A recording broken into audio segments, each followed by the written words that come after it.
Welcome to SVSN, your news source for all of you out there in the Valley. I'm Devin Gregg. And I'm Morgan Merritt. Today we will be receiving reports from all of our schools, the Staff Spotlight, Alumni Spotlight, and the Sports Report with Aaliyah Pelfrey. Plus, we'll have the Ohio Top 50 Jobs Report, along with History with Jeremy. But first, we're going to take it out to the elementary school with reporter Katie Stolzenberg. Katie? Thanks, Devin and Morgan. I had the chance to come over to the Jasper Elementary and experience the artwork that the children have.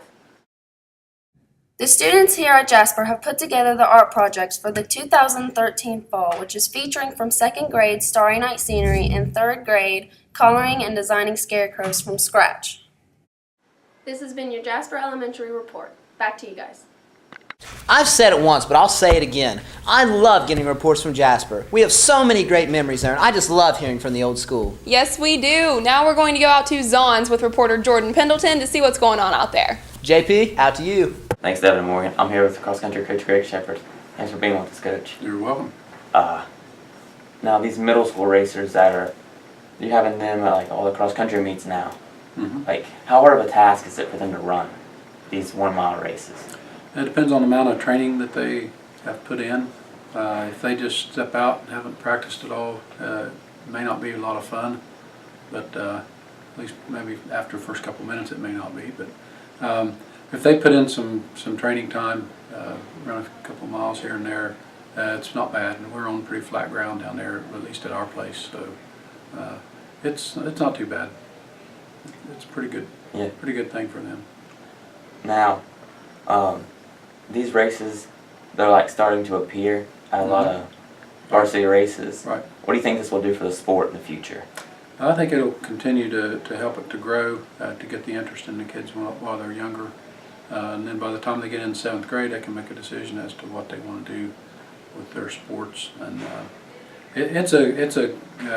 I think it'll only help, as long as they don't do too much. And at least at Piketon, we'll make sure that doesn't happen. But anyway, it's a good thing for them. Good thing for the sport. Thanks for having us. You're welcome. Yeah. Back to you guys. Thanks, JP, for that great report from our middle school. It seems that today we've only got one more school left on our agenda. We're going to go out to Ashley Lawhorn with our report here from the high school. Ashley? Thank you, Devin and Morgan. Recently, the high school guidance counselor, Mrs. Fout, has been holding meetings pertaining to the ACT. Dates on the ACT have been announced. September 21st, 2013, October 26th, 2013, December 14th, 2013, February 8th, 2014, April 12th, 2014, and June 14th, 2014. To be able to take this test, students will require a school ID number and a picture ID, such as a driver's license. The fee for taking the ACT is $36.50 without the writing section and $52.50 with the writing section. The writing section is optional. For further information on the ACT, see Mrs. Fout in the guidance office for an ACT sheet or visit the website www.actstudents.org/start. Back to you, Devin and Morgan. That seems to conclude our school reports for the show. Now we're going to move on to a more specialized segment of our show. We have the Ohio Top 50 Jobs Report with Maddie Chandler, where she's going to interview financial advisor Tyler Williams. Out to you, Maddie. Thank you, Morgan and Devin. I'm here with Tyler Williams. How are you today, Tyler? I'm good. How about yourself? I'm great. What does a financial advisor do on a day-to-day basis? Well, on a day-to-day basis, I sit down with individuals ranging from a lot of different scenarios, but I help them manage their finances from investment standpoint. I help them plan for their kids going to college. I help them plan to retire.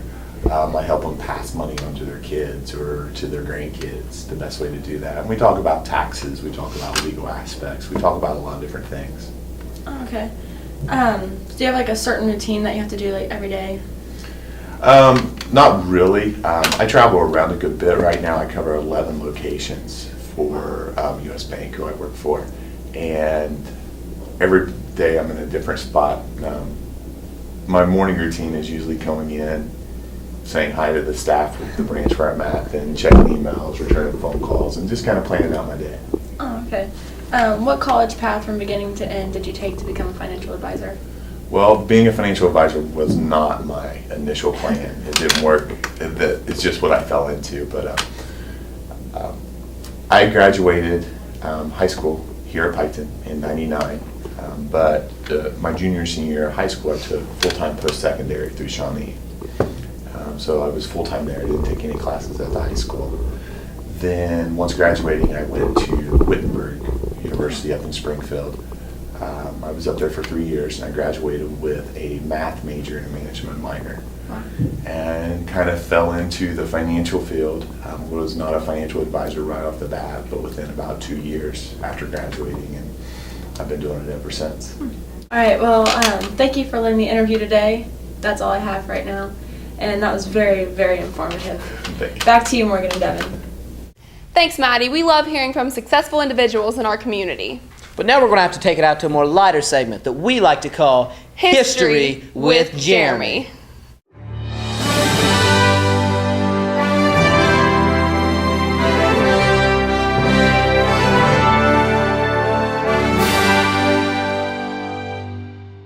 Thomas Jefferson and John Adams both died on July 4th, 1826, which happened to be the 50th anniversary of the Declaration of Independence.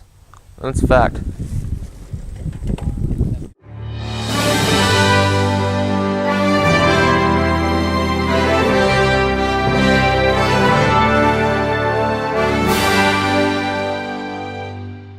You know, it's days like these when we're absolutely reassured that Jeremy Farmer absolutely loves America. Yes, yes we are. Now we're going out to our staff spotlight with Emily McJunkin, who's interviewing kindergarten teacher, Mrs. Crocker. Out to you, Emily. Thank you, Morgan and Devin. Hi, I'm here with Nancy Crocker, a kindergarten teacher here at Jasper. Hi, how are you? I'm good. Where did you graduate from high school? I graduated from South Ripley High School in Versailles, Indiana. Oh, okay. Where did you graduate from college? Purdue University. Go Boilers. How long have you been teaching here at Piketon? 23 years, I believe. Have you taught anywhere else or just? Yes. Before I came to Piketon, I taught 8 years at Pike Christian School, Pike Christian Academy. Okay. And before that, when we first moved to Pike County, I subbed for a few years. And before that, I taught in Columbia, South Carolina. I taught 2 years of kindergarten there. Okay. Have you always wanted to pursue a career in education, or? Well, when I first graduated from college, I was mainly preschool, kindergarten, and that was the degree I got, and was certified that direction, and thought that I would always do something that was preschool, kindergarten. I was never quite sure that it would be in public school, but that's just kind of the way that I was led, and it has worked out great for me, and I've enjoyed it for many years. Right. How has it changed since you first began teaching up until now? Well, when I started teaching, which was a long time ago, 1978 is when I started teaching. Kindergarten was pretty much social. It was, you came to school and you learned how to interact with other children, and you learned how to do cooperative play. We learned colors and shapes, and learned how to write their name and basic skills like that, cutting and gluing. Now, with the new Common Core standards, kindergartners have to be able to read by the time they go to first grade, and they're writing their name is not a Common Core standard, so they have to know that when they come into kindergarten. Knowing their colors and their shapes is not a Common Core standard, so those are all things that they have to know before they come in, that we don't cover in class. So it has changed tremendously. You know, what used to be kindergarten is no longer, and now what we're doing is basically late first grade, even from what it used to be. Okay. Well, that's all I have. Thank you again for letting us interview you. All right, thank you very much. Back to you, Morgan and Devin. Thanks, Emily. She always gives us great quality interviews from our staff. I'd have to agree, Morgan. Now we're going to move on to our alumni spotlight. We'll be interviewing Dr. Todd Burkett. Out to you, Lauren. Thanks, Devin and Morgan. I'm here with Dr. Burkett. How are you today? Doing well. What year did you graduate high school? Oh no, that's a tricky question. I'll show how old I am. 1992 from Piketon High School. What college did you attend? I've attended a lot of colleges, universities. I received my bachelor's degree from Ohio University, my master's degree and educational specialist degree from the University of Dayton, and my doctorate from Ohio University and California Coast University. What did you major in? Elementary education. Before going into administration, I taught 5th and 6th grade, and then for a year I taught OWA and high school math. Was the transition from high school to college difficult? It was a little difficult, and primarily not because of academically not being prepared, but being responsible for my own learning became difficult.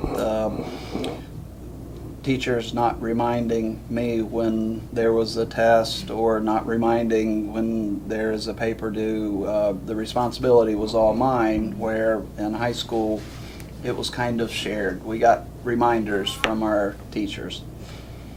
Would you encourage or discourage someone interested in going into your profession?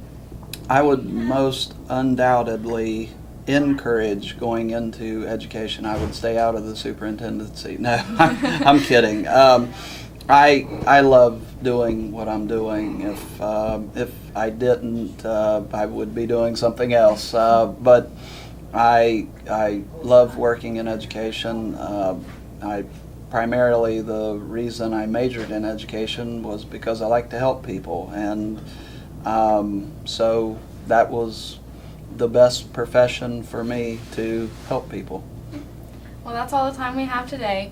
Thank you for your time, and back to you, Devin and Morgan. Thank you. Thanks, Lauren. It's always great to hear from people that at one point were in our shoes. Yes, it is. Now we're going out to our sports reporter, Aaliyah Pelfrey, bringing us news from our volleyball team. Aaliyah? These clips are from the volleyball game on Tuesday night. The Lady Red Streaks defeated the Huntsmen in 5 games. The Huntsmen won the first 2 games, and the Lady Red Streaks came back and fought hard to win the last 3 games. The Lady Red Streaks are now ranked 6th in the SVC.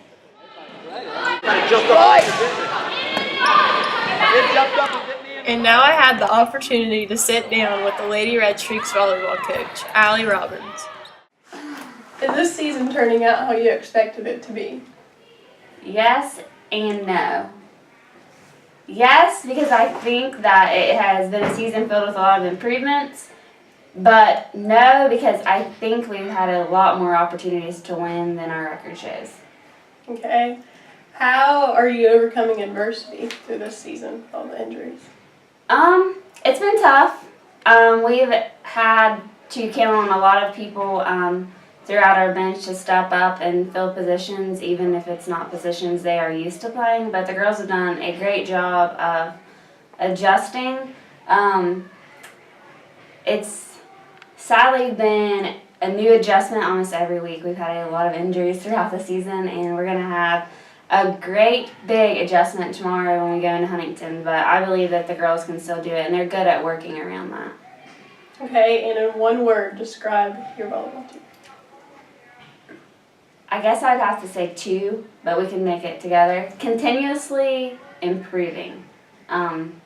I think that this season has showed that. A lot of the fans and supporters that have came out have really complimented how well the girls are doing. Okay, and Coach Robbins, do you know what kind of day it is? It is a great day to be a Piketon Red Streak. It's been a great second show this week, and we'd like to thank all of you for tuning in. So for all of you out there in the valley, you keep it classy. And always remember, It's a great day to be a Piketon Red Streak.